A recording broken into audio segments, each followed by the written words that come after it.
Hello दोस्तों, unique classes की online class में आपका हार्दिक स्वागत है। हमारा टॉपिक नंबर सिस्टम चल रहा है और इसमें हमने फैक्टर, सीरीज और नंबर ऑफ जीरो से संबंधित क्वेश्चन पढ़े हैं। आज का अपना टॉपिक रहेगा यूनिट डिजिट, इकाई का अंक। किसी भी संख्या का इकाई का अंक किस तरीके से ज्ञात करते हैं उसके बारे में आज हम चर्चा करेंगे। बिल्कुल बेसिक से इस टॉपिक को लेंगे और अपर लेवल तक लेके चलेंगे। वो सारे क्वेश्चन करेंगे जो 2017, 18, 19 या 20 में पूछे गए हैं। उन सारे क्वेश्चनों की हम चर्चा करेंगे। तो बिल्कुल बेसिक से इस टॉपिक को हम स्टार्ट करते हैं। तो आइए सबसे पहले ये जानते हैं कि इकाई का अंक होता क्या है। जैसे मान लो कि मैंने आपके सामने कोई संख्या लिखी, जैसे मैंने कोई संख्या लिखी है 475। अब इस संख्या में आपको पता है 3 अंक आपको दिखाई दे रहे हैं। इसको आप पीछे से काउंट करते हैं तो आपको पता है सबसे पहले आपको मिला है 5। ये 5 क्या रहेगा? इकाई अंक। किसी भी संख्या का आखिरी अंक इकाई अंक कहलाता है। तो इस संख्या का आखिरी अंक 5 है, इसका मतलब इकाई अंक कितना रहेगा? 5। जैसे मैंने आपके सामने कोई संख्या लिखी इस प्रकार से 49, 76, इस प्रकार से मैंने कोई संख्या लिखी, तो इस संख्या का जो आखिरी अंक है वो 6 है, मतलब इस संख्या का इकाई अंक होगा 6। अब आपको ऐसे सिंपल सा क्वेश्चन तो पूछेगा नहीं कि इसका इकाई अंक क्या है और इसका इकाई अंक क्या है। क्वेश्चन को थोड़ा सा चेंज करके आपको बोलेगा। जैसे मैं आपको बोलूं कि मान लो कि आपके सामने इस प्रकार से कोई क्वेश्चन दे दिया, बिल्कुल एक छोटा सा क्वेश्चन आपको ये बोल दिया कि मान लो कि एक संख्या है 131 प्लस इसमें आपने ऐड किया है 497। यदि इन दोनों का योगफल करें तो इकाई का अंक क्या होगा वो आपसे पूछ ले, तो बिल्कुल बेसिक सा क्वेश्चन है। आप इस तरीके से बोल सकते हो कि इन दोनों को ऐड कर लो। यदि इन दोनों को जोड़ोगे तो आप बोलोगे 1 और 7, ये हो जाएगा 8, ये हो जाएगा 2 और ये हो जाएगा 6। इन दोनों का योगफल करोगे तो हो जाएगा 628 और 628 में इकाई का अंक क्या होगा? 8 होगा। अब आपको इस तरीके से सभी संख्याओं को जोड़ना नहीं है, आपको केवल कॉन्सेप्ट पे फोकस करना है कि इसका कॉन्सेप्ट क्या रहने वाला है। तो हम ये बोल सकते हैं, क्या अब इसको अलग से जोड़ के हम ऐसे भी तो बोल सकते हैं कि इसका इकाई अंक रहेगा 1 और इसका इकाई अंक रहेगा 7। मैं ऐसे बोलूँ कि इनके इकाई के अंक को ही जोड़ लो, आप इकाई के अंक को ही जोड़ लेते हैं। यदि इसके इकाई अंक को जोड़ोगे तो 1 और 7 कितना आ जाएगा? 8। जब भी आपको इकाई के अंक से संबंधित यदि कोई क्वेश्चन पूछता है तो केवल और केवल आपको इकाई के अंक के बारे में सोचना है। केवल आपको इकाई के अंक को उठाना है, बाकी अंकों को नहीं उठाना है। जैसे इसमें 131, इसमें आपको इस 13 से कोई मतलब नहीं है, इसको छोड़ सकते हो जब आपका क्वेश्चन इकाई से अंक से संबंधित है। यदि हम बात करें इस वाली संख्या में, तो इस वाली संख्या में हम ये बोल सकते हैं कि यहाँ पे 4 और 9 49 को हटा देना है, बाकी हमें मतलब रहेगा 7 से। तो 1 + 7 कितना हो जाएगा? 8। इकाई का कितना होगा? 8। जिससे इस बात को और क्लियर करें और एक एग्जाम्पल से इस बात को और समझे। मान लो कि अपने सामने आ गया कोई क्वेश्चन है 43 और इसका मल्टीप्लाई कर दिया मैंने 11 से। यदि 43 का मल्टीप्लाई किया है 11 से, तो इकाई अंक किस तरीके से ज्ञात करेंगे? एक तरीका तो क्या होता है कि इनका मल्टीप्लाई करके लिख लो और उसमें जो आखिरी अंक होगा वो अपना इकाई का अंक होगा। एक तरीका तो ये होता है। दूसरा तरीका ये होता है कि जब भी इकाई अंक ज्ञात करना हो तो हमें केवल इकाई के अंक से मतलब है। तो हमें पता है किसका इकाई अंक कितना है? 3 है और यहाँ पे इकाई अंक कितना है? 1 है। तो मैं क्या करूँगा, सीधा 3 का मल्टीप्लाई 1 से कर दूंगा। इकाई के अंक से मतलब है तो इस इकाई के अंक का ही हम मल्टीप्लाई कर देंगे। यहाँ पे यदि मल्टीप्लाई का साइन है तो मल्टीप्लाई करेंगे, यदि यहाँ पे प्लस होता तो हम जोड़ते, माइनस होता तो हम घटाते। तो यहाँ पे मल्टीप्लाई करना है तो 3 का मल्टीप्लाई 1 से करोगे तो कितना आएगा? 3। तो इकाई का अंक भी क्या होगा? 3। जब भी आपको इकाई के अंक की बात करें तो केवल आपको इकाई के अंक को उठाना है। जैसे मान लो कि आपके सामने क्वेश्चन आ गया इस प्रकार से, एक बड़ा सा क्वेश्चन आ गया। जैसे मान लो कि क्वेश्चन है आपको दे दिया 4978 मल्टीप्लाई 3791 मल्टीप्लाई 9322 मल्टीप्लाई 7209। इन सभी संख्याओं के मल्टीप्लिकेशन में इकाई अंक ज्ञात कीजिए। यदि इन सभी संख्याओं को गुणा कर दिया जाए तो इकाई अंक क्या प्राप्त होगा वो आपको बताना है। तो हमें पता है कि सभी संख्याओं को आपको मल्टीप्लाई नहीं करना है। अपना कॉन्सेप्ट ये रहेगा कि जब भी इकाई अंक आपसे पूछता है तो केवल इकाई के अंक को देखना है।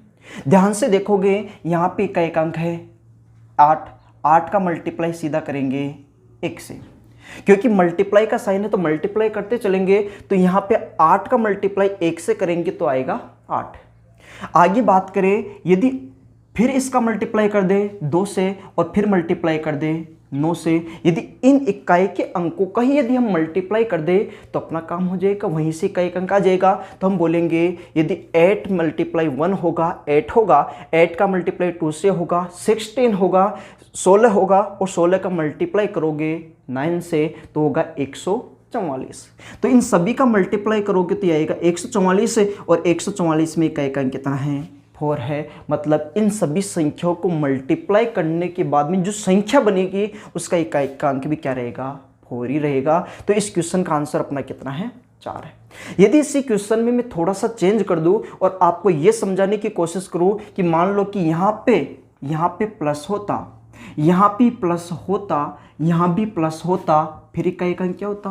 तो हमें चिन्हों को भी ध्यान में रखना है कि चिन्ह क्या है। यदि मल्टीप्लाई है तो मल्टीप्लाई करेंगे, यदि प्लस का है तो प्लस करेंगे, यदि माइनस है तो घटाते चलेंगे। यदि यहाँ पे बात करें प्लस है तो हम बोलेंगे 8 और 1 कितना होगा 9, 9 में 2 जोड़ेंगे तो हो जाएगा 11 और 11 और 9 कितना होगा 20 होगा 20। तो हम बोलेंगे इकाई के अंक को जोड़ने पे कितना बना 20। तो ये 20 में भी हम देखेंगे इकाई का अंक कितना है 0 है। तो अपना आंसर क्या रहेगा फिर 0। मतलब ये आपको समझना है कि जब भी इकाई अंक आपको ज्ञात करना हो, जब भी इकाई अंक ज्ञात करना हो तो केवल और केवल आपको इकाई के अंक को उठाना है। जैसे गुणा है तो गुणा कर देना है, प्लस है तो प्लस कर देना है, माइनस है तो माइनस कर देना है। केवल सिंपल सा काम आपको यही करना है। आइए इस बात को और क्लियर करते हैं और कुछ और एग्जाम्पल इसका लेते हैं। मान लीजिए आपके सामने कोई क्वेश्चन आ गया इस प्रकार से 4977 मल्टीप्लाई 3923 माइनस 2922।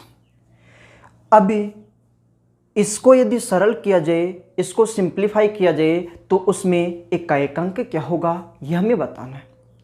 अब इसको सिंप्लीफाई करने के बाद में इकाई अंक क्या होगा यह हमें बताना है। तो सबसे पहली बात आती है कि जब भी अपने पास इस प्रकार से कोई सिंपल क्वेश्चन आता है और इकाई अंक का यदि कोई क्वेश्चन होता है तो केवल और केवल अपने को इकाई के अंक से मतलब है। केवल इकाई के अंक को देखना है कि इकाई का अंक क्या है। यहाँ पे देखोगे इकाई का अंक है 7, यहाँ पे देखोगे 3 और यहाँ पे देखोगे 2 है। आप क्या करोगे, इन दोनों के बीच में मल्टीप्लाई है तो मल्टीप्लाई करोगे। मल्टीप्लाई करने के बाद में इसको घटाओगे। यदि इन दोनों का मल्टीप्लाई करें, 7 का मल्टीप्लाई 3 से करें तो होगा 21 और इसमें से हम लेस करेंगे, घटाएंगे तो ये हो जाएगा 19 और 19 में इकाई का क्या रहेगा 9 रहेगा। तो इस क्वेश्चन का आंसर अपना रहेगा 9। केवल आपको मैं इतना सा समझाने की कोशिश कर रहा हूँ कि जब भी इकाई के अंक का कोई क्वेश्चन आता है, इस प्रकार से कोई सिंपल क्वेश्चन आता है तो इकाई के अंक के लिए केवल और केवल इकाई के अंक को देखना है। प्लस माइनस है तो उसी हिसाब से आपको कैलकुलेशन बनाते हुए चलना है। तो आइए अब हम उन क्वेश्चनों की बात करते हैं जो अक्सर आपको एग्जाम में देखने को मिलते हैं या फिर आप किसी भी बुक में देखोगे तो क्वेश्चन आपको अक्सर देखने को मिलते हैं। तो आपको जब भी किताबों को देखोगे, आप जब भी किसी किताब को खोल के देखोगे तो उसमें क्वेश्चन इस प्रकार से रहेंगे। आपको क्वेश्चन इस प्रकार से लिखा मिलेगा कि जैसे मान लो कि ये है 25 और इसकी पावर है 27 और आपको बोल देगा बताइए इसका इकाई का अंक क्या होगा। इस प्रकार से आपको क्वेश्चन मिलेगा। या फिर क्वेश्चन आपको ये बोल देगा कि मान लो कि कोई संख्या है वो है 36 और इसकी पावर है मान लो 497। इसको यदि सिंपल क्या करे तो इसमें इकाई का अंक क्या होगा, इस प्रकार से क्वेश्चन मिलेगा। या फिर आपको बोलेगा कि मान लो कि ये हैं 411, इसकी पावर है 413, बताइए इसमें इकाई अंक क्या होगा। तो इस प्रकार से क्वेश्चन बनते हैं जिसमें एक संख्या होगी उसके ऊपर घात होगी, इनको एक जगह मिक्स करके भी क्वेश्चन को बना सकता है। तो आप ऐसे क्वेश्चनों का जवाब फिर किस तरीके से करेंगे, इस बात को हम जानने की कोशिश करेंगे। आपको छोटी छोटी कुछ बातें ध्यान रखनी है। जैसे मैं सबसे पहले बात करूं, एक अंक ऐसा है जीरो, जीरो है ऐसा अंक है जिसके ऊपर कोई भी पावर लगा दो, जीरो के ऊपर कोई भी घात लगा दो, उसका इकाई अंक हमेशा जीरो ही होता है। सबसे पहले आपको जीरो को ध्यान रखना है कि जीरो के ऊपर कोई भी घात लगा दो। जैसे उदाहरण के लिए हम समझे, मान लो कि ये हैं 110 और उसके ऊपर पावर है 312। मान लो कि ये क्वेश्चन है और इसमें आपसे पूछ ले इकाई का अंक, तो आपको ध्यान रखना है कि जीरो, किसी भी संख्या का इकाई का अंक यदि जीरो है और उसके ऊपर कुछ भी पावर हो, चाहे पावर कुछ भी हो, कितनी भी बड़ी हो, आपको हमेशा ध्यान रखना है जीरो का इकाई अंक हमेशा आएगा जीरो ही आएगा। तो यहाँ पे इकाई का अंक है जीरो, केवल इकाई के अंक के लिए हमें इकाई के अंक को ही देखना होता है। तो यहाँ पे हम बोलेंगे कि यहाँ पे इकाई का अंक जीरो है और जीरो की पावर कुछ भी लगाओ हमेशा इकाई का अंक रहेगा जीरो। तो सबसे पहले ध्यान रखना है कि जीरो का इकाई का अंक हमेशा जीरो होगा, चाहे घात कोई भी हो, चाहे घात कोई भी हो, जीरो का इकाई अंक हमेशा जीरो। उसके बाद में आपको ध्यान रखना है जीरो के बाद में एक, एक भी एक ऐसा नंबर है जिसके ऊपर कुछ भी पावर लगा दो हमेशा उसका इकाई अंक हमेशा एक ही आएगा। किसी भी संख्या का इकाई का अंक यदि एक है और उसकी कुछ भी पावर लगा दो उसका इकाई का अंक हमेशा एक ही रहेगा। जैसे एग्जाम्पल के लिए ये हमने लिखा है, इसका इकाई का अंक है एक और इसके ऊपर कुछ भी पावर लगा दो, 413 लगाओ, 415 लगाओ, 915 लगाओ, 900 लगाओ, 1000 लगाओ, 2000 लगाओ, 5000 लगाओ, कुछ भी पावर लगाओ हमेशा इकाई का अंक इसका रहेगा एक। तो जीरो का हमेशा जीरो, किसी भी संख्या का इकाई का अंक जीरो है तो कुछ भी पावर लगाओ हमेशा जीरो, और इकाई अंक यदि एक है तो हमेशा उसका इकाई अंक होगा एक। तो अब आप ये बोल सकते हो, यदि आपको ये बोल दे कि इसका इकाई अंक क्या होगा तो आप सीधा देखोगे यहाँ पे इकाई अंक है जीरो और जीरो है तो इसका इकाई अंक क्या आएगा जीरो। आपको केवल एक सेकंड में आंसर बोल देना है कि जीरो के लिए जीरो, एक के लिए एक, इसका इकाई अंक क्या होगा एक होगा। यदि इकाई के स्थान पे जीरो है तो जीरो रहेगा, एक है तो एक रहेगा, चाहे पावर कुछ भी लगा दे। यदि मैं यहाँ पे ये और चेंज कर दूं, मान लो इसके ऊपर भी पावर लगा दे, मान लो कि यहाँ पे उसने पावर लगा दी 403, अब क्या इकाई अंक चेंज होगा। तो आपको ध्यान रखना है कि पावर कितनी ही बढ़ा दे, एक के लिए हमेशा एक है, जीरो के लिए जीरो। तो दो अंक तो आपको याद हो गए होंगे, जीरो का जीरो, एक का एक है। आगे बात करते हैं, एक याद और रखना है 5 और एक याद रखना है 6। 5 के लिए और 6 के लिए भी ऐसा ही है। किसी भी संख्या का इकाई का अंक यदि 0 या 1 या 5 या 6, ये 4 अंक स्पेशल याद रखने हैं, 0 1 5 6, 0 1 5 6। यहाँ पे देखो, यहाँ पे इकाई का अंक है 5, इसके ऊपर चाहे आप जितनी भी पावर लगाना चाहते हो लगा सकते हो, उसका एक इकाई अंक हमेशा 5 ही रहेगा। तो इसका आंसर क्या रहेगा 5 ही रहेगा। चाहे आप यहाँ पे 270 करते तो भी इकाई अंक कितना रहेगा 5, यहाँ पे आप 2704 करते तो भी इकाई अंक कितना रहता 5 ही रहता। 0 का 0, 1 का 1 है, 5 का 5 है और 6 का भी हमेशा कितना रहता है 6। इसका इकाई अंक देखें तो ये कितना होगा 6 होगा।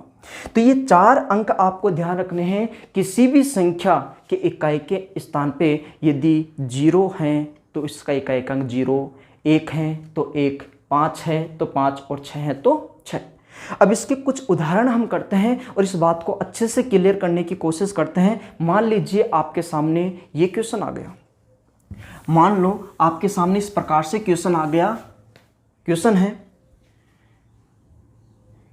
91 की पावर है 93 मल्टीप्लाई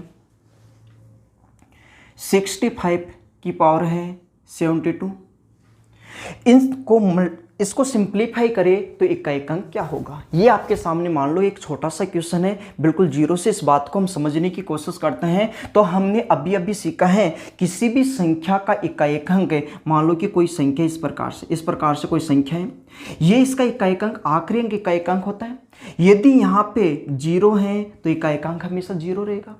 यदि यहाँ पे एक है तो एक का एक ही रहेगा, सिंपल करने के बाद भी एक ही रहेगा। यदि यहाँ पे 5 है तो 5 का 5 रहेगा, और यदि यहाँ पे 6 है तो एक का एक अंक भी क्या रहेगा, 6 ही रहेगा। हम केवल क्वेश्चन को देख के बता सकते हैं। तो यहाँ पे बोले कि देखो यहाँ पे एक का एक अंक कितना है, एक है। अब चाहे कितनी भी पावर लगा दो, इसका एक का एक अंक रहेगा कितना, एक ही रहेगा। तो हम सीधा बोल सकते हैं कि यहाँ पे एक का एक अंक कितना है, एक। मल्टीप्लाई यहाँ पे देखो एक का एक अंक कितना है, 5 है। यदि यहाँ पे इकाई अंक 5 है तो यहाँ पे पावर कुछ भी लगा दो, हमेशा इकाई अंक क्या बनने वाला है, 5 बनने वाला है। तो यहाँ पे क्या रखेंगे, 5 ही रखेंगे। अब इसको सिंपल कर सकते हैं। यदि 1 का मल्टीप्लाई 5 से करेंगे तो कितना आएगा, 5 आएगा। मतलब इन संख्याओं को यदि सोल्व करके लास्ट में यदि रिजल्ट देखे तो रिजल्ट में इकाई अंक कितना रहेगा, 5 ही रहेगा।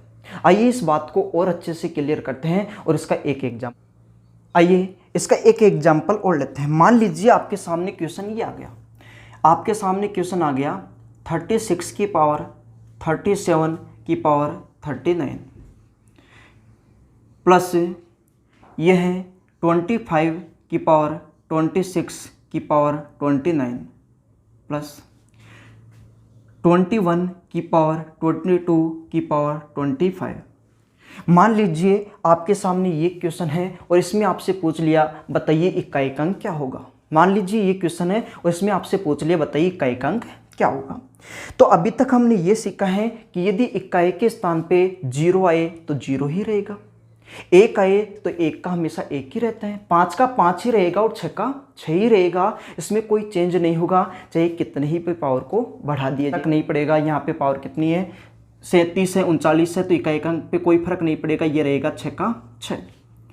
फिर प्लस है तो प्लस है, यहाँ पे इकाई अंक 5 है तो 5 का रहेगा 5 प्लस यहाँ पे इकाई अंक 1 है तो यहाँ पे 1 का रहेगा 1 ही रहेगा। आगे यदि बात करें तो 6 5 हो जाएगा 11 और 1 हो जाएगा 12। मतलब हम बोल सकते हैं कि इसमें इकाई अंक कितना बनेगा, 2 बनेगा। तो हम सीधा बोल सकते हैं 1 या 2 सेकंड में या 3 सेकंड में हम ये बोल सकते हैं कि क्वेश्चन का आंसर क्या रहने वाला है। यदि हमें ये पता है कि इकाई के स्थान पे यदि 0 है तो 0 ही रहेगा, 1 है तो 1 ही रहेगा, 5 है तो 5 ही रहेगा, 6 है तो 6 ही रहेगा। एक एग्जाम्पल से इस बात को और अच्छे से क्लियर करते हैं और फिर आगे बढ़ते हैं। देखिए मान लीजिए कि आपके सामने क्वेश्चन ये आ गया, क्वेश्चन है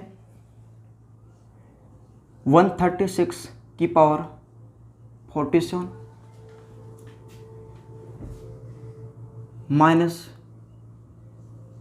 25 की पावर 27 माइनस 36 की पावर 21।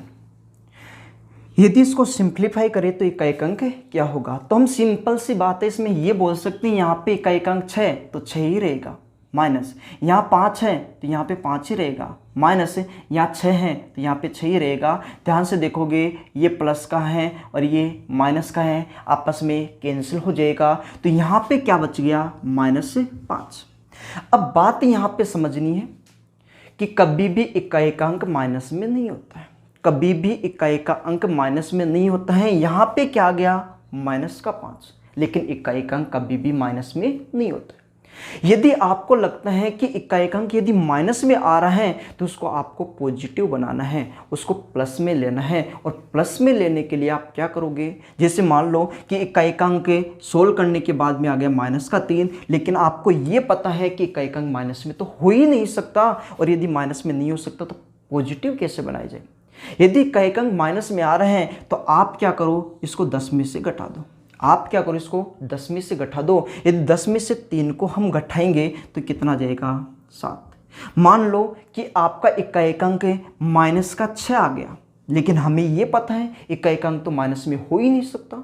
इसको पॉजिटिव बनाने के लिए आप क्या करो, 10 में से घटा दो। यदि इसको 10 में से घटाएंगे तो ये कितना आ जाएगा, 4 आ जाएगा। मान लीजिए कि इकाई अंक आपका -1 आ गया, लेकिन माइनस में तो हो ही नहीं सकता, तो 10 में से घटाएंगे। यदि इसको 10 में से घटाएंगे तो कितना आएगा, फिर 9। तो आपको ध्यान यही रखना है कि इकाई अंक कभी भी नेगेटिव नहीं होता है, और नेगेटिव यदि आप भी रहा है तो उसको पॉजिटिव बनाने के लिए 10 में से घटा दीजिए। तो यहीं पे बात करें, यहाँ पे इकाई अंक माइनस का 5 बन रहा है, लेकिन माइनस में हो ही नहीं सकता, माइनस में नहीं हो सकता तो हम किस में से घटाएंगे, 10 में से, और 10 में से घटाएंगे तो कितना आएगा, 5। तो आपका इस क्वेश्चन का जो करेक्ट आंसर बनेगा वो क्या बनेगा, 5 बनेगा। आइए थोड़ा सा आगे चलते हैं और कुछ नई चीज़ें सीखने की कोशिश करते हैं। अभी तक हमने जो सीखा है वो ये सीखा है कि कोई भी संख्या है, जैसे मान लो कि कोई भी संख्या है, उसके इकाई के स्थान पे यदि 0 आता है और उसके ऊपर कोई भी घात होती है तो 0 का हमेशा 0 होता है। यदि 1 रहता है तो 1 का हमेशा 1 रहता है। यदि आगे हम बात करें 5 है तो 5 का 5 रहेगा, 6 है तो 6 का 6 रहेगा। इतना तो हमने सीख लिया कि 0 का 0, 1 का 1, 5 का 5 और 6 का 6 रहेगा, चाहे घात कुछ भी हो। लेकिन अब क्या इसके अलावा भी तो अंक बन सकते हैं, इसके अलावा भी बहुत अंक है। अब मैं 2 स्पेशल अंकों की और बात करता हूँ, 4 और 9 की। हम 2 अंकों की फिर से हम बात करेंगे, एक है 4 और एक है 9।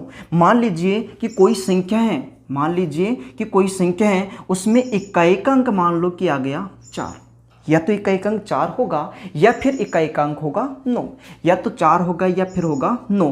तो इन 2 अंकों की स्पेशल हम बात करेंगे। इस पे एग्जाम में बहुत सारे क्वेश्चन बने हैं और बहुत सारे क्वेश्चन आपसे पूछे भी जाते हैं। तो फिर ऐसे क्वेश्चनों को किस तरीके से करेंगे, जैसे हम बात करें, जैसे मैं पहले 4 की बात कर लूँ, पहले कॉन्सेप्ट को समझने की कोशिश करते हैं कि इसका कॉन्सेप्ट है क्या है, उसके बाद में आगे की बात करेंगे।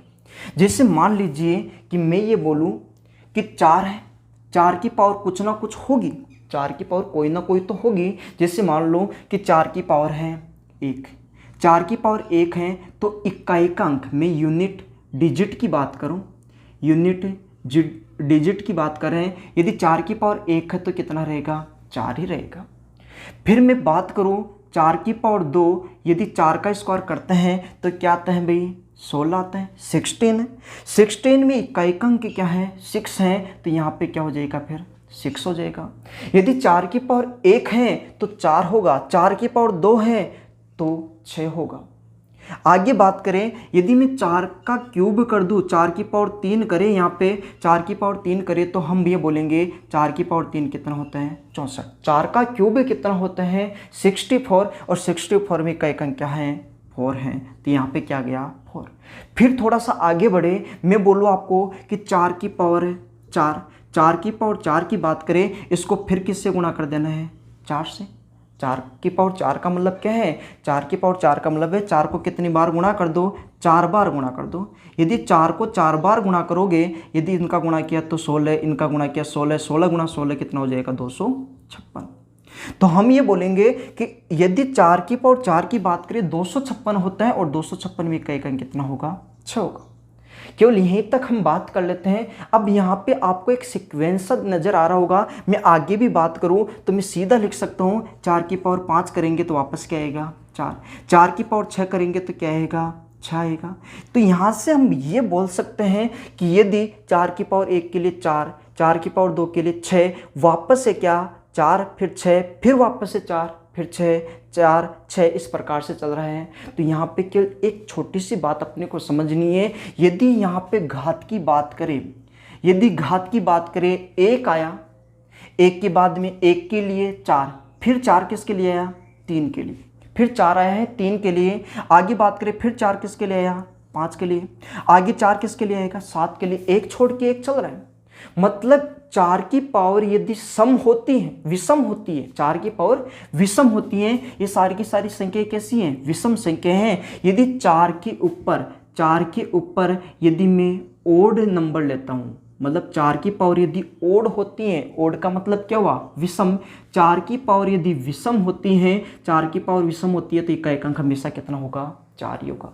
यदि 4 की पावर विषम होगी तो उसका इकाई का अंक हमेशा कितना होगा, 4 ही होगा। जैसे हम बात करें, आपके सामने यदि ऐसा कोई क्वेश्चन लिखा जाए, 24 है और इसकी पावर है 27, 24 की पावर है 27, आपको बोल दे बताइए इसमें इकाई का अंक क्या होगा।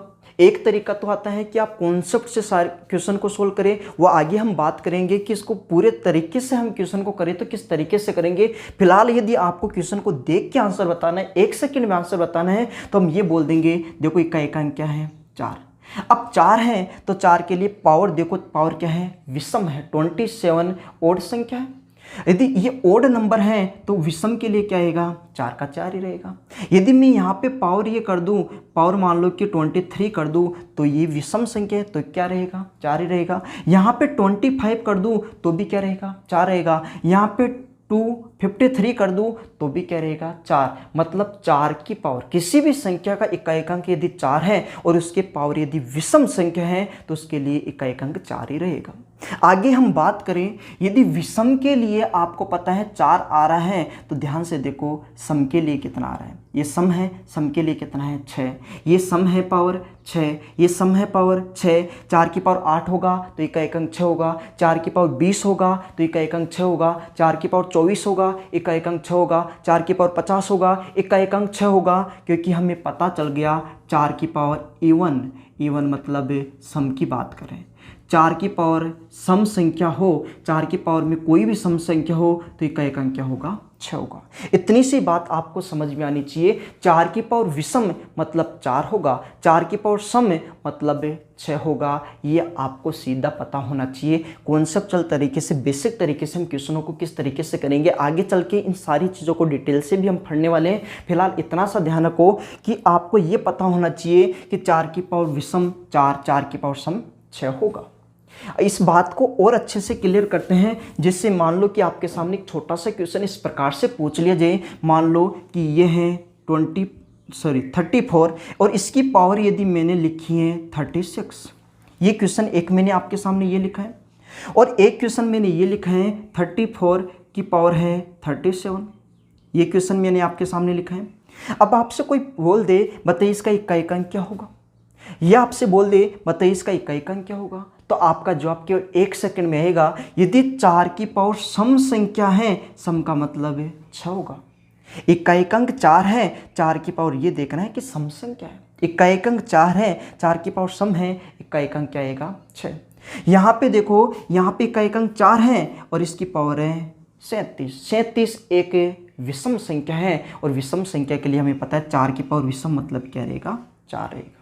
इस बात को और अच्छे से क्लियर करते हैं और इसको अच्छे से समझने की कोशिश करते हैं। मान लीजिए आपके एग्जाम में ये क्वेश्चन आ गया, इस प्रकार से आपके सामने क्वेश्चन बन गया।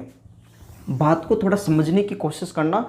मान लो कि आपके सामने क्वेश्चन ये आ गया, क्वेश्चन है 34 की पावर है 73 मल्टीप्लाई 54 की पावर है 92 मल्टीप्लाई 66 की पावर है 27 और आपसे बोल दिया यहाँ पे बताइए इसका इकाई अंक क्या होगा। यदि इसको आप सिंप्लीफाई करोगे तो इसमें इकाई अंक क्या होगा ये आपको बताना है। अभी तक जितना भी हमने सीखा है उससे रिलेटेड हम क्वेश्चन कर रहे हैं। यहाँ पे हम बात करेंगे, देखो इकाई अंक कितना आ गया, 4 आ गया। इकाई के स्थान पे अंक है 4 और 4 के लिए 2 कंडीशन बनेगी, या तो 4 की पावर होगी सम या होगी विषम। सम के लिए 6, विषम के लिए 4 ही होगा। तो यहाँ पे देखो इकाई का अंक 4 है, इसकी पावर है 73। ये क्या होता है, विषम। 73 विषम संख्या है और विषम के लिए क्या रहेगा, 4 का 4 मल्टीप्लाई। आगे यदि हम बात करें, यहाँ पे देखो इकाई का अंक 4 और 4 के लिए 2 ही कंडीशन। घात को देखो, घात क्या है 92। ये एक इवन नंबर है, ये एक सम संख्या है और सम के लिए क्या आता है, 4 की पावर सम, वो कितना आता है 6 मल्टीप्लाई। आगे यदि हम बात करेंगे तो यहाँ पे देखो क्या आ गया 6 और हमने 4 अंक तो पहले ही सीख लिए। 1 0 के लिए 0, 1 के लिए 1, 5 के लिए 5 और 6 के लिए 6। 6 की पावर कुछ भी हो देखने की जरूरत नहीं है, 6 का हमेशा क्या रहेगा, 6 ही रहेगा। तो यहाँ पे होगा 6। अब इसको सोल्व करना है। यदि इसको सोल्व करेंगे तो इसका मल्टीप्लाई करेंगे, कितना हो जाएगा 24। 24 का मल्टीप्लाई किससे कर देंगे, 6 से, तो ये हो जाएगा 144। मतलब इसमें इकाई अंक क्या होगा, 4 होगा। इसमें इकाई अंक क्या होगा, 4 होगा। तो उम्मीद करता हूँ कि ये बात आपको थोड़ी अच्छे से कंप्लीट हो गई होगी कि 0 का 0 होगा, 1 का 1 होगा, 5 का 5 होगा, 6 का 6 होगा। 4 के लिए 2 कंडीशन बनेगी, 4 की पावर विषम 4 रहेगा, 4 की पावर सम वो कितना हो जाएगा 6 हो जाएगा। अब हम बात करते हैं एक स्पेशल अंक और है 9। अब 9 किसी भी संख्या का इकाएकांक यदि 9 होता है, किसी भी संख्या का इकाएकांक यदि 9 होता है तो उसके लिए क्या क्या कंडीशन बन सकती है। चलिए इस बात को भी थोड़ा सा क्लियर करने की कोशिश करते हैं। मान लीजिए 9 की हम बात कर रहे हैं, मान लो कि ये है 9, 9 की पावर यदि मैंने 1 लगाई है तो इसका इकाएकांक यूनिट डिजिट की बात करें, यदि मैं बात करूं 9 की पावर 1 कितना होता है भाई, 9 ही होता है। 9 का स्क्वायर करेंगे तो कितना होता है, 81। 9 का स्क्वायर कितना होता है भाई, 81 होता है। और 81 में इकाएकांक क्या है, 81 की बात करें, 81 में इकाएकांक कितना रहेगा, 1 रहेगा, तो यहाँ पे रखेंगे 1। आगे यदि हम बात करें तो 9 का क्यूब करेंगे, यदि 9 का क्यूब करेंगे तो कितना आता है, इसको 9 से और गुणा कर दो, ये कितना हो जाएगा, 729 हो जाएगा। 9 का क्यूब होता है 729, तो इसमें भी इकाएकांक कितना है, 9 है। 9 की पावर 1 में 9, 9 की पावर 2 में 1, 9 की पावर 3 में फिर से 9 आ गया। आगे मैं बात करूंगा यदि 9 की पावर 4 करे तो यहाँ पे इकाएकांक होगा 1। 9 की पावर 5 करे तो इकाएकांक होगा 9, 9 की पावर 6 करे तो इकाएकांक होगा 1, और इसी प्रकार से आगे भी चलता रहेगा। तो यहाँ भी वही बात है कि देखो 1 के लिए 9 की पावर 1 9 आया, 3 के लिए भी 9, 9 की पावर 5 के लिए भी 9, आगे 7 के लिए भी 9, 9 के लिए भी 9, 9 की पावर 11 के लिए भी 9 ही रहेगा। मतलब यदि 9 की पावर विषम करे, 9 की पावर विषम करे तो इकाएकांक कितना रहेगा, 9 ही रहेगा। यदि 9 किसी संख्या के इकाई के स्थान पे है और उसकी पावर यदि विषम है तो वो 9 ही रहेगा। जैसे 4 में भी विषम के लिए 4 था, 4 में विषम के लिए 4, 9 में विषम के लिए 9 होगा, तो विषम के लिए सेम होगा, 9 का 9 रहेगा, 4 का 4 रहेगा, लेकिन सम में चेंज हो जाएगा। यदि मैं ये बात करूं यहाँ पे 9 की पावर है इवन नंबर, 9 की पावर है इवन नंबर, मतलब 9 की पावर है सम, और सम के लिए कितना रहेगा, 1 रहेगा। इस बात को आपको थोड़ा समझ लेना है। जैसे मैं बात करूं 9 की पावर 2 1 इकाएकांक, 9 की पावर 4 में भी 1 इकाएकांक, 9 की पावर 6 में भी इकाएकांक कितना रहेगा, 1 ही रहेगा। जैसे हम इस बात को ऐसे समझे, मान लो कि आपके सामने क्वेश्चन आ गया, क्वेश्चन है 29 की पावर है 26। एक क्वेश्चन ऐसे आ गया 29 की पावर है 36। एक क्वेश्चन आपके सामने आ गया 29 की पावर है 41। मान लीजिए आपके सामने ये 3 क्वेश्चन है और इसका इकाएकांक आपको बताना है, और आपको बताना है केवल 1 सेकंड में। अब 1 सेकंड में इस क्वेश्चन का आंसर किस तरीके से देंगे, तो हम ये बोलेंगे कि 9 की पावर यदि विषम होता है तो इकाएकांक 9 ही रहेगा, 9 की पावर सम होता है तो इकाएकांक 1 होगा। इसी प्रकार 4 में भी हमने किया, 4 की पावर विषम होता है 4 ही रहेगा, 4 की पावर सम होता है 6 हो जाएगा। तो हम बात करें इकाएकांक 9, यहाँ पे देखिए इकाएकांक 9 है और इसकी पावर क्या है 26, एक सम संख्या है, ये सम संख्या है, इसका मतलब 9 के लिए कितना होगा 1, सम में चेंज होगा, विषम में सेम रहेगा। यदि यहाँ पे 25 होता तो 9 का 9 होता, यदि यहाँ पे 26 है तो कितना होगा 1, यदि सम है तो कितना होगा 1 होगा। आगे ऐसे ही बात करें, इसमें देखो कि 9 है और 9 की पावर 36 एक इवन नंबर है, सम संख्या है, सम संख्या है तो ये इकाएकांक कितना होगा 1।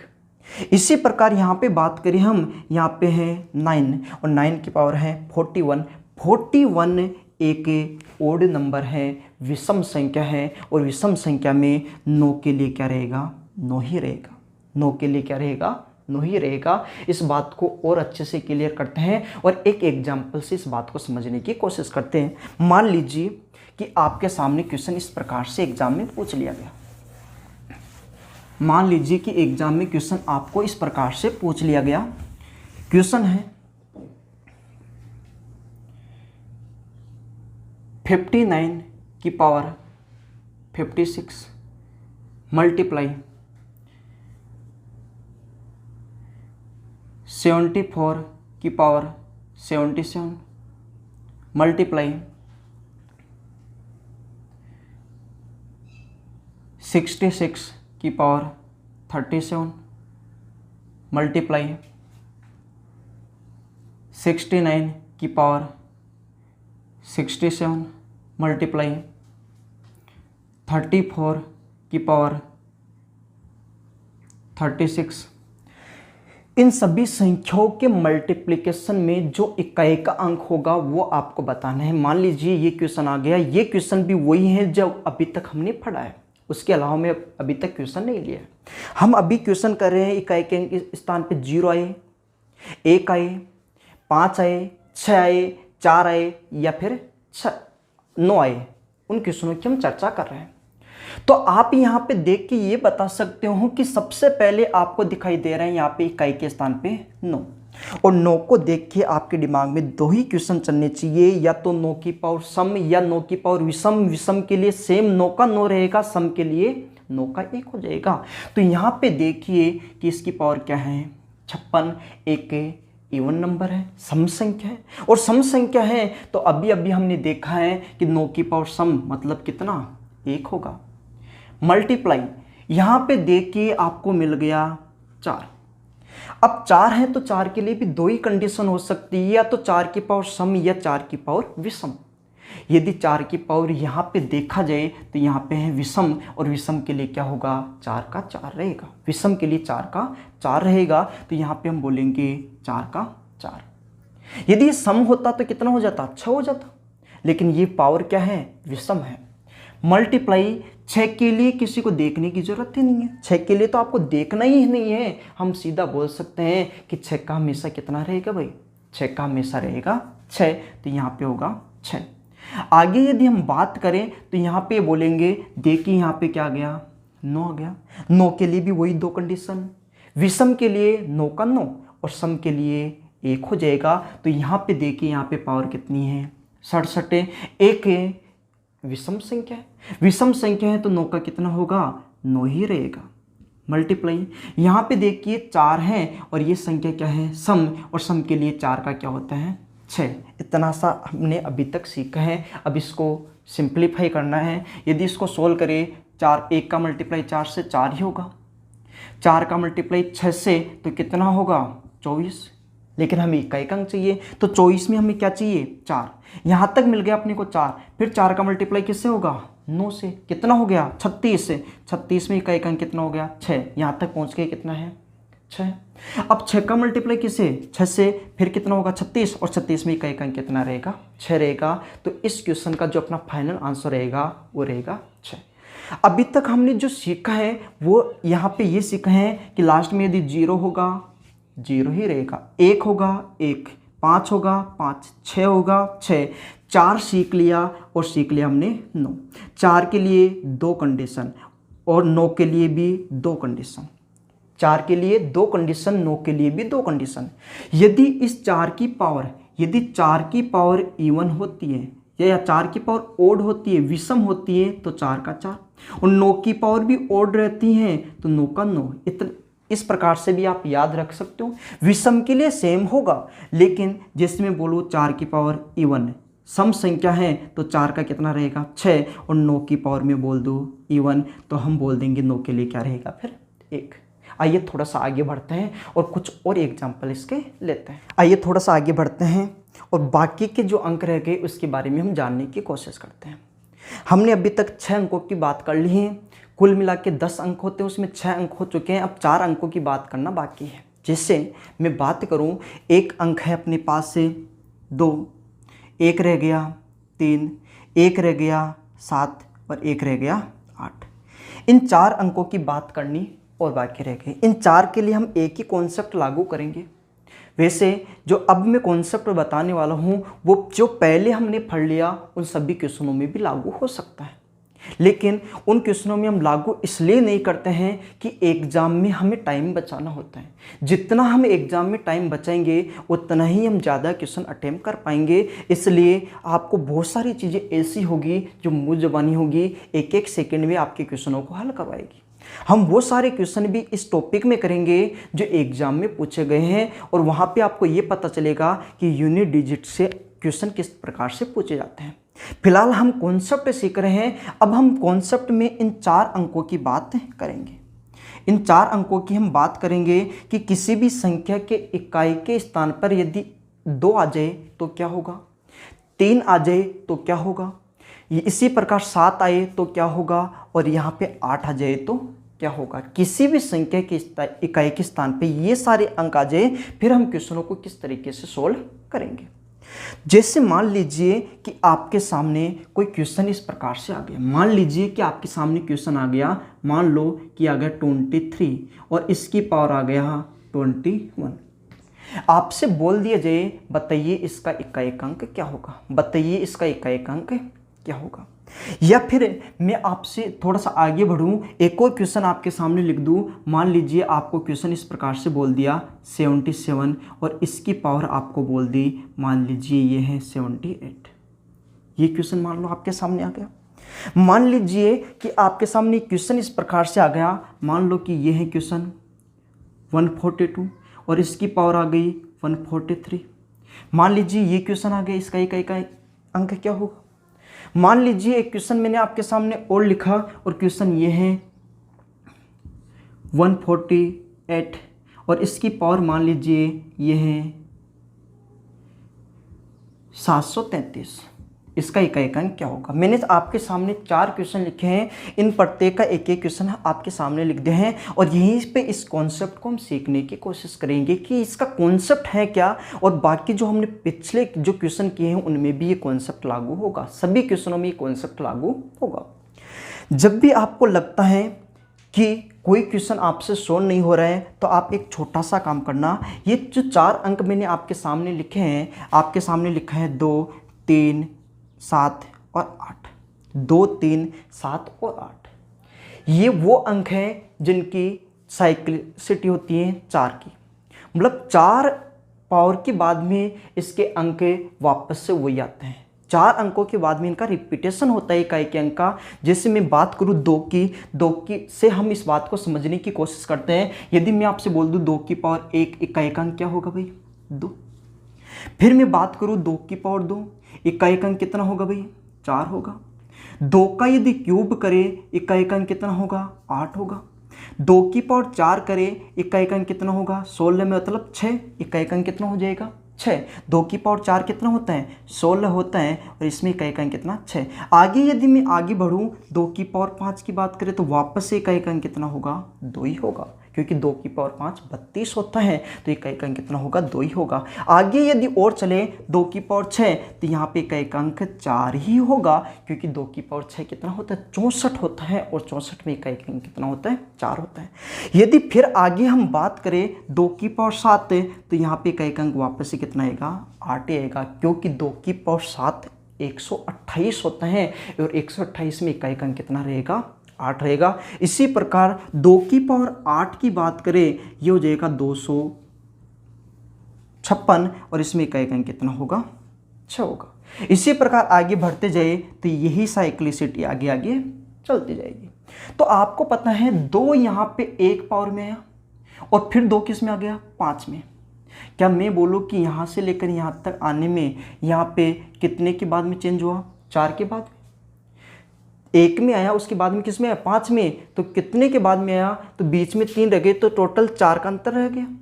आगे मैं बात करूं आगे 9 में आएगा, यहाँ पे देखो 2 वाला 2 की पावर 2 4 है तो यहाँ पे देखो 4 किस में आएगा, फिर 6 में। यहाँ पे 8 3 में आया तो किस में आएगा, 7 में। 4 में आया 6 तो किस में आएगा, 8 में। मतलब 4 घात के बाद में इकाइक अंक सेम हो जाता है। तो आपको ऐसे क्वेश्चनों में क्या करना है कि इकाइक अंक ज्ञात करना है तो केवल इकाई के अंक को लेना है। तो इकाई का अंक कितना है यहाँ पे, 3। तो सबसे पहले हम क्या लिख लेंगे, 3। सबसे पहले हम क्या लिखेंगे, 3 लिखेंगे। सबसे पहला काम अपना ये रहेगा कि देखिए इकाइक अंक क्या है। तो यहाँ पे ये संख्या थी 23 और 23 में इकाई के स्थान पे क्या था, 3, तो मैंने 3 को साइड में ले लिया है। यदि आगे बात करें तो यहाँ पे अब हमें देखना है घात को। देखिए घात कितनी है, 21 है। अब घात 21 है तो हमें क्या करना होता है, घात में हमेशा 4 का भाग देना होता है। 4 का भाग ही क्यों देते हैं, इस बात को हमने यहाँ से प्रूव किया है कि यहाँ पे 4 अंक ऐसे हैं जो 4 घात के बाद में रिपीटेशन होता है उनके इकाई के अंक का। तो यहाँ पे हम 4 का भाग देंगे, तो यहाँ पे 21 में यहाँ पे भाग दे के बता देता हूँ कि यदि 21 को यदि आप 4 से डिवाइड करते हो तो भाग जाएगा 5 बार 20। तो यहाँ पे रिमाइंडर कितना रहेगा 1। हमें केवल 4 का भाग देके ये देखना है कि उसका शेषफल कितना है। 4 का भाग देके ये देखना कि उसका शेषफल कितना है, और ये काम आप बड़ी आसानी से कर सकते हो क्योंकि 4 का भाग देना कोई बड़ी बात नहीं है। एक छोटा सा क्वेश्चन रहेगा यहाँ पे कि 4 का भाग देके फिर शेषफल बताओ। तो 21 में यदि 4 से डिवाइड किया तो रिमाइंडर कितना रहेगा, शेषफल कितना रहेगा 1 रहेगा। क्या मैं 3 की पावर 1 को देखूँ तो 3 की पावर 1 कितना होता है 3, तो मैं ये बोल सकता हूँ इसका इकाई अंक भी कितना रहेगा 3 रहेगा। इसी प्रकार से इस अगले क्वेश्चन को हम समझने की कोशिश करते हैं। देखिए यहाँ पे इकाई अंक कितना है 7 है, तो हम सबसे पहले किसको लिखेंगे 7 को ही लिखेंगे। 7 को हमने बाहर निकाल लिए हैं क्योंकि इकाई अंक की बात करनी है। इकाई अंक में जो इकाई का स्थान था उसको हमने सबसे पहले बाहर निकालना है। आगे हम बात करें कि 78, ये 78 है, इसको डिवाइड करना है 4 से। इसमें 4 का भाग देना है क्योंकि 4 के बाद में रिपीटेशन होता है, तो 4 का भाग दीजिए। इसमें 4 का भाग देके आप शेषफल निकालिए तो हमें पता है 78। यदि 78 को आप 4 से डिवाइड करते हो तो लास्ट में जो शेषफल रहेगा वो रहेगा 2। रिमाइंडर कितना रहेगा 2 रहेगा। तो मैं ये बोल दूँ 7 का स्क्वायर हो जाएगा। जो शेषफल है वो घात में लगा दीजिए। तो यहाँ पे हम बोले कि यहाँ पे ये कितना हो जाएगा 49। 7 का स्क्वायर कितना 49, और 49 में इकाई अंक कितना है 9। तो इस दूसरे क्वेश्चन का आंसर कितना रहने वाला है 9। आइए इस बात को तीसरे क्वेश्चन में लेके चलते हैं और इसको और समझने की कोशिश करते हैं। तो सबसे पहले हमें देखना है इकाई अंक क्या है। तो इकाई अंक इसमें क्या है 2 है, तो हम सबसे पहले क्या लिखेंगे 2 लिखेंगे। उसके बाद में घात में 4 का भाग देंगे, 4 का भाग देंगे।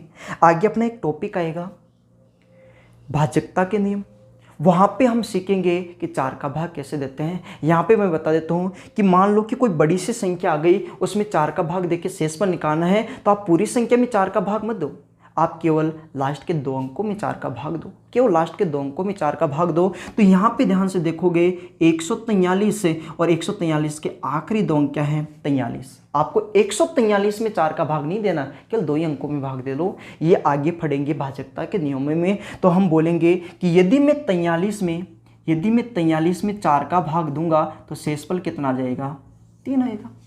43 में यदि 4 का भाग देंगे शेषफल कितना आएगा 3, तो 2 की पावर 3 कितना हो जाएगा 8। मतलब इस तीसरे क्वेश्चन का जो अपना आंसर रहेगा वो कितना रहेगा 8 रहेगा। आगे चलते हैं और अच्छे से क्लियर करते हैं। इसमें इकाई अंक कितना है 8, तो सबसे पहले हम क्या लिखेंगे 8 लिखेंगे। घात को हमें 4 से डिवाइड करना है, लेकिन अभी हमने सीखा है कि हमें 4 का भाग तो देना है लेकिन लास्ट के 2 अंकों में। तो हमें 4 का भाग केवल किस में देना है 33 में। यदि 33 में यदि आप 4 का भाग देते हो तो 32, मतलब शेषफल कितना रहेगा 1 रहेगा। शेषफल रिमाइंडर कितना बचेगा अपना 1 बचेगा। तो 8 की पावर 1 है वो कितना रहेगा 8 ही रहेगा। तो चौथे क्वेश्चन का अपना आंसर क्या रहेगा 8। उम्मीद करता हूँ कि ये बात आपको अच्छे से समझ में आई होगी और अच्छे से कंप्लीट करने के लिए 1-2 एग्जाम्पल इसके और कर। आइए इस बात को थोड़ा सा और अच्छे से कंप्लीट करने की कोशिश करते हैं और कुछ एग्जाम्पल और इसके करते हैं। जैसे मान लीजिए कि आपके सामने कोई क्वेश्चन आ गया 213, इसके ऊपर पावर मान लो आपको दे दी है 475 और आपसे पूछ लिया है बताइए इसका इकाई अंक क्या होगा। तो अभी हमने सीखा है जब आपको कुछ भी समझ में नहीं आए तो आप देखो यहाँ पे इकाई अंक कितना है भाई 3 है। इकाई अंक कितना है 3, तो सबसे पहले हम क्या लिखेंगे 3 लिखेंगे। उसके बाद में हम क्या करते हैं जो घात दे रखी है उसको 4 से डिवाइड करते हैं, लेकिन 4 का भाग भी केवल और केवल आखिरी के 2 अंकों में ही अपने को देना है। केवल आखिरी के 2 अंकों में हमें 4 का भाग देना है। तो यहाँ पे हम देखें तो आखिरी के 2 अंक क्या है 75। यदि मैं 75 को यदि 4 से डिवाइड करें तो अपना जो रिमाइंडर रहेगा वो कितना रहेगा 3 रहेगा। यदि इसमें 4 का भाग देते हैं तो शेषफल कितना रहता है 3 रहता है। तो 3 की पावर 3 और ये कितना होता है 27, और 27 में जो यूनिट डिजिट रहेगा वो कितना रहेगा, 7 रहेगा। जो अपना इकाई अंक रहेगा वो कितना रहेगा, 7। आइए थोड़ा सा और आगे चलते हैं और एक एग्जाम्पल और लेते हैं। मान लो कि आपके सामने क्वेश्चन इस प्रकार से आ गया। मान लीजिए आपके सामने कोई क्वेश्चन आ गया और क्वेश्चन है, ये क्वेश्चन आपके सामने आ गया 212 और इसकी पावर आपको दे दी है 216। बताइए इसमें इकाई अंक क्या होगा। मान लीजिए आपके सामने ये क्वेश्चन आ गया और इसमें आपसे पूछ लिया बताइए इसका इकाई अंक क्या होगा, फिर आपका जवाब क्या रहेगा। तो हम इस क्वेश्चन को इस प्रकार से हम बताएंगे कि सबसे पहले अपने को लिखना है यहाँ पे 2, उसके बाद में जो घात है उसमें देना है 4 का भाग। तो 4 का भाग 216 में या 16 में, केवल 16 में ही दे दो। यदि मैं यहाँ पे 16 में 4 का भाग दूंगा तो आपका जवाब रहेगा ये भाग पूरा पूरा, शेषफल कितना रहेगा, 0। ये भाग जाएगा पूरा पूरा, मतलब शेषफल कितना रहने वाला है, 0। अब एक स्पेशल पॉइंट यहाँ पे आपको ध्यान देने वाला ये है कि जब भी भाग देने के बाद में शेषफल 0 आता है, रिमाइंडर यदि 0 बचता है तो आपको 0 नहीं लेना है, 0 के स्थान पे हमेशा लेना है 4। आपको कभी भी शेषफल को 0 नहीं लेना है, शेषफल को लेना है हमेशा 4। यदि 0 आता है तो 0 के स्थान पे हमेशा जो हम प्रयोग करेंगे वो करेंगे 4। क्यों? क्योंकि किसी भी संख्या के ऊपर यदि पावर 0 लगाते हो तो इसका मान तो 1 हो जाता है। लेकिन आप यदि 4 लगाओगे, यहाँ पे पावर 4 लगाओगे तो देखोगे 2 की पावर 4 कितना होता है, 16, और 16 में इकाई अंक कितना रहेगा, 6 रहेगा। तो यहाँ पे बात समझने वाली बात यही है कि जब भी आपको लगता है कि भाग देने के बाद में शेषफल 0 आ गया तो 0 के स्थान पे अपने को जो प्रयोग करना है वो 4 का प्रयोग करना है। आज जो हमने सीखा है वो ये सीखा है कि 0 आए तो 0 का हमेशा 0 होगा, 1 का 1 होगा, 5 का 5 होगा, 6 का 6 होगा, 4 के लिए 2 कंडीशन बनेगी, 9 के लिए 2 कंडीशन बनेगी, बाकी रह गया 2, 3, 7 और 8। इसके लिए आपको घात में 4 का भाग देना है और शेषफल निकाल के घात लगा देनी है। यदि शेषफल 0 आता है तो उसके स्थान पे 4 का प्रयोग करना है। आज हमने इसका थोड़ा बेसिक सीखा है। अब आगे की जो क्लास में हम क्वेश्चन करेंगे, इसके अच्छे क्वेश्चन करेंगे और वो क्वेश्चन भी हम करेंगे जो फैक्टोरियल से संबंधित हैं।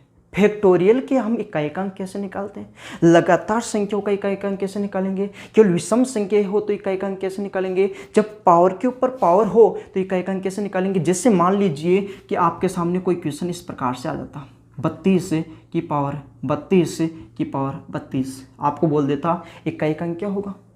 मान लो कि आपके सामने कोई क्वेश्चन ये आ जाता है 32 की पावर 33 की पावर 34, इसका इकाई अंक क्या होगा। इस प्रकार से भी यदि क्वेश्चन चलेंगे तो उसका इकाई अंक कैसे निकालेंगे। फैक्टर से संबंधित हम क्वेश्चन करेंगे, वो सारे क्वेश्चन करेंगे हम अगली क्लास में। तो आज के लिए हम इतना ही छोड़ते हैं और आगे की क्लास में हम सीखेंगे इसके एडवांस क्वेश्चन किस तरीके से बन सकते हैं, अपर लेवल के जो क्वेश्चन बोलते हैं वो किस तरीके से बन सकते हैं। तो आज के लिए इतना ही।